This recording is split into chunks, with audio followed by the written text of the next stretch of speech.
Does the shorter runtime of Venom 2 Let There Be Carnage have a massive impact on the final film?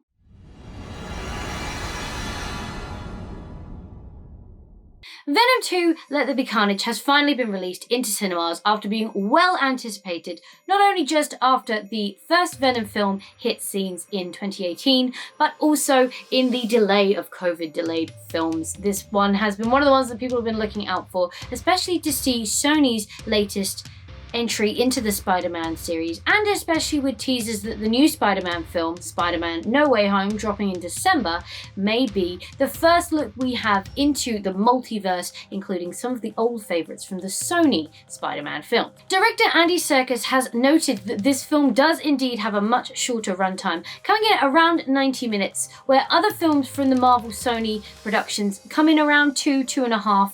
So it's normally expected for these films to be a lot longer than 90 minutes. And Andy Serkis has noted that this is because they wanted to clear the plot, have it super focused on the certain things they wanted to focus on, such as Eddie Brock's relationship with Venom and also the core plotline they were going for. So they scrapped away with anything that was kind of distracting from this plotline, and that is why it ends up at 90 minutes. This here is your spoiler warning, for I'm about to deep dive into reviewing Venom 2 Let There Be Carnage, talking about some of the plot points and talking about that 90-minute time limit, and whether other superhero films should maybe think about taking this approach and maybe looking to shorten these films down moving into the future. So this is your spoiler warning. From now on in this film, if you have not seen Venom 2 Let There Be Carnage, I will be spoiling parts from the film. You have been warned. The plotline focuses on Woody Harrelson's character, Cletus Cadice, who is teased at the end of the first Venom film in a post-credits scene.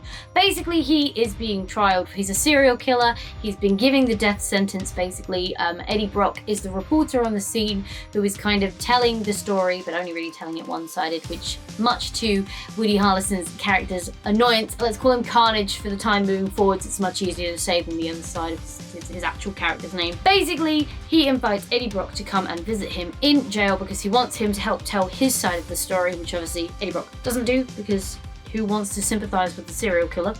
So basically, he invites him in one last time to see him before he goes into basically the electric chair, bites Eddie Brock, which in turn gets some of Eddie Brock's blood in his system, which generates a new symbiote. I remember the word. Symbiote off of Eddie Brock's Venom, which makes this new red one called Carnage. The whole plot of the film is basically two stories running parallel. One side of the story is Eddie Brock and Venom learning to live with each other, learning to live without each other, learning what parts of them is good for each other and kind of how they need each other to be a better version of themselves. And the other half of the plot follows Carnage and his pursuit to find his lost girlfriend, Frances Barrison, or known as Shriek. She's a mutant. This is an interesting film because it is the first time that word gets dropped in a film that isn't an X-Men film. So that's an interesting thing, which we'll talk about later. It's basically his pursuit to find her, get married, and then kill Venom because his Carnage needs to kill Venom to be able to survive. There can only be one. It's a bit like Harry Potter. Neither can live while the other survives. But that's basically the two plot points you've got. On the Venom side, you also have the side story of Annie, Michelle Williams' character, getting married to the Doctor from the first film, and kind of Venom and Eddie dealing with that as well. All in all, it's an okay film. It didn't blow my socks away. Obviously, the first film to me was extremely good and really came through and kind of shone really well and shone well in its own self. So it was always going to be a hard mark to meet. Also, as is the same with any sequel, when you have an original, the sequel always to me is never ever going to hit that first mark, because the original is not, or the first one is normally original, and so a sequel is almost kind of copying. And you see similar beats throughout Venom 2 that you see in Venom 1, I guess, which is that there's a fight where Eddie's like, I don't need you, Venom, and Venom's like, well, F you, I don't need you, and then he goes off, and then they kind of learn that they do need each other, and it's kind of similar beats to that. And there's a beat again where Annie has to take on Venom to transport him back to Eddie, and then there's that very similar beat that's hit in both Venom 1 and Venom 2. But overall, I did enjoy the film. I thought it was interesting. It was a nice kind of tie-up, I guess, for things you were hinted at the end in that post-credit scene of Venom 1, which was like I said, nice. It was good to have those things kind of like you can put a little pretty bow on them now and they're done. I think a weird thing for me when I went in to watch it was that I'd read about this shorter runtime because I'd found the runtime is so much shorter and I was like, why is this so much shorter? What's going on? So I was consciously aware that the plot was trying to be simpler than maybe other films would have been in its same realm. So that kind of skewed my watching of it, and kind of I vividly remember sitting there going, okay, well, I know this is a short film and this must be the final battle. When they got to the church, I kind of knew that was going to be the final battle anyway because of how long the film was and how these films normally beat out anyway. So I don't know, I felt a little bit like it was okay and I did enjoy it, but I guess I felt a little lacking. I felt like there was maybe a few little nods and tricks and shakes and things that sometimes you get in these Marvel Sony films or in superhero films in general that were missing from this one because it was so focused on doing its own thing. And the weirdest thing about that was it almost was like I want to focus in, but I want to focus in on like both halves, both perspectives of the story. So when we get to the climax at the end, you know why both sides are fighting, which is great, don't get me wrong, but it did feel a little disjointed because it was very much like, now we're here with Cassidy and Francis, and now we're here with Eddie and Venom, and now we're here, and now we're here, and neither of the two really seemed to meet until the very end of the film. And I feel that's maybe why it felt a little bit disjointed. Like if you think about other films, like maybe even Venom 1, when you've got Eddie is doing his side of the story, is investigating this place, and then they're trying to find the symbiote that Eddie has. So even though you've got two different sides of the story going on, they're still linking all the way through the film, doing a fancy little dance like this, you know what I mean? So that just felt like it clicked a little bit better. I guess for me, one of the things I didn't like about this film was it was a little bit disjointed. Now to just completely go off piece and start talking about other things that relate much more to the MCU in wide. That's not the phrase I'm going for, but let's roll with it. Obviously, we have the mutant word drop in the middle of the film, which, as I said earlier, that is the first time that's been dropped outside of an X-Men film. Obviously, MCU, Marvel, and Disney recently a couple of years ago now, but recently purchased the film rights from Fox for the X-Men and the Fantastic Four films. So basically, the only thing that Marvel and Disney don't own outright anymore is Spider-Man. Disney and Marvel and their associated films, i.e. the Spider-Man films, or the ones that connect to the Spider-Verse, like Spider-Man No Way Home, blah blah blah, they can now start incorporating these X-Men and all of the other things that come along with that.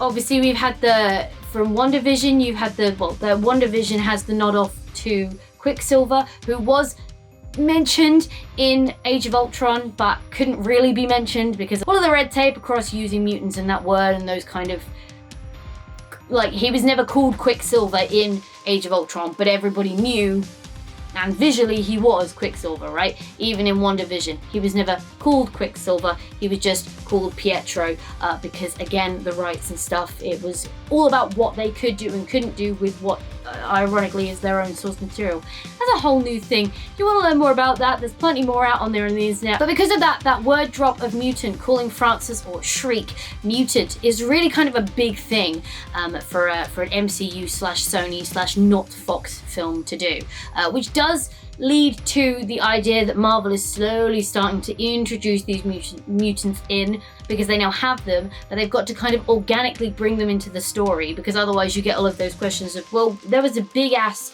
Snap event about 5 years ago, kind of a big deal to a lot of people, could have really used your help in the big old fight to fix the timelines.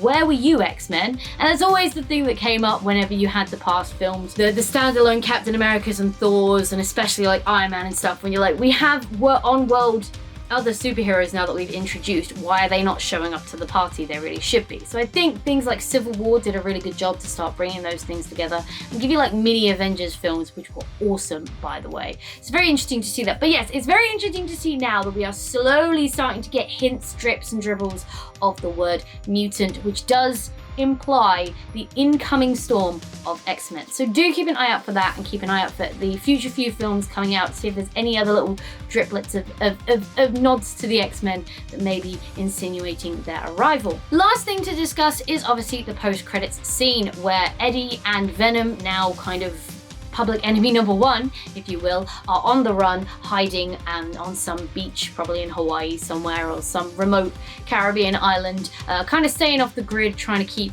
where they're going whilst things are still up in the air about the attack. Not only the attack on Carnage in the church, but also the attacks that happened with the rocket ship in the first film as well. Now, there's a lot of theories about what happens in that scene, because they're watching the TV, or suddenly there's a flash and the TV comes on and you have Tom Holland's Spider-Man on screen, which, oh my god, lost my shit, by the way. That was epic. That to me was like the best thing of the whole film, which isn't great for the film, but was really, really cool at the same time.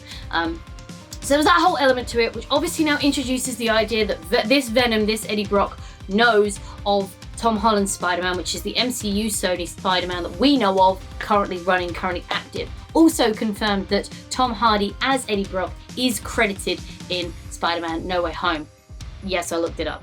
I was curious. My idea and my original reading of the film is that Flash was Doctor Strange's spell that has been teased in the Spider-Man No Way Home trailers, kind of activating, because we know, or we assume from what we've seen, that that spell is going to be the opening of the multiverse, which brings in Doc Ock, Green Goblin, what's he called? Electrode, I think he's called, the Jamie Foxx character, who is getting a new look, by the way, for anyone who hated what he looked like in the Andrew Garfield films. But there's also the opportunity to bring in Tobey Maguire and Andrew Garfield, as mentioned, as other versions of Spider-Man. So my reading was that Flash was Doctor Strange's spell, opening the multiverse, kind of dragging Venom and Eddie Brock through the multiverse, whatever, and plonking him into the MCU multiverse, which now means we can use and see Eddie Brock and Venom in future and upcoming, not only Spider-Man films, but MCU films. Don't you see how clever this is? Well done Marvel, well done Sony. They've obviously come to some kind of agreement behind the table. The other theory that I've heard that I was kind of on board with was that somehow Wanda is the reason for this Flash, because obviously if you've seen WandaVision, you see Wanda in her full Scarlet Witch now kind of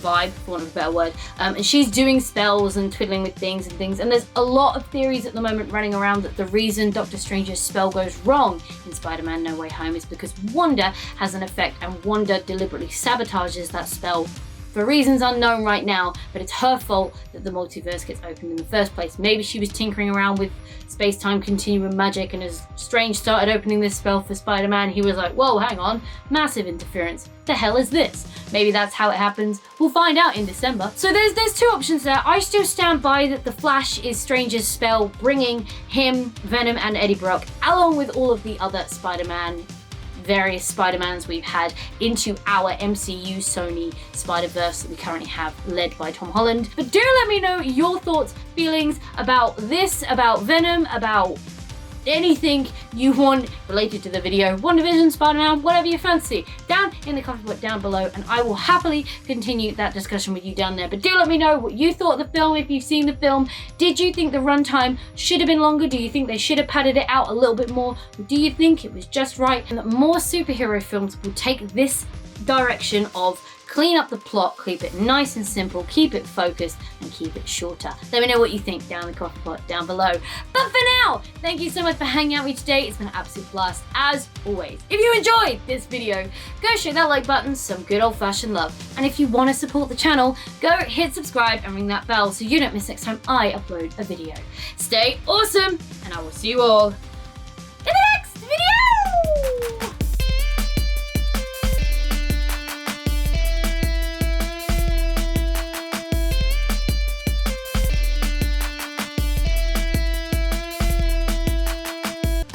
Cool. Love it. Brilliant. That's a wrap.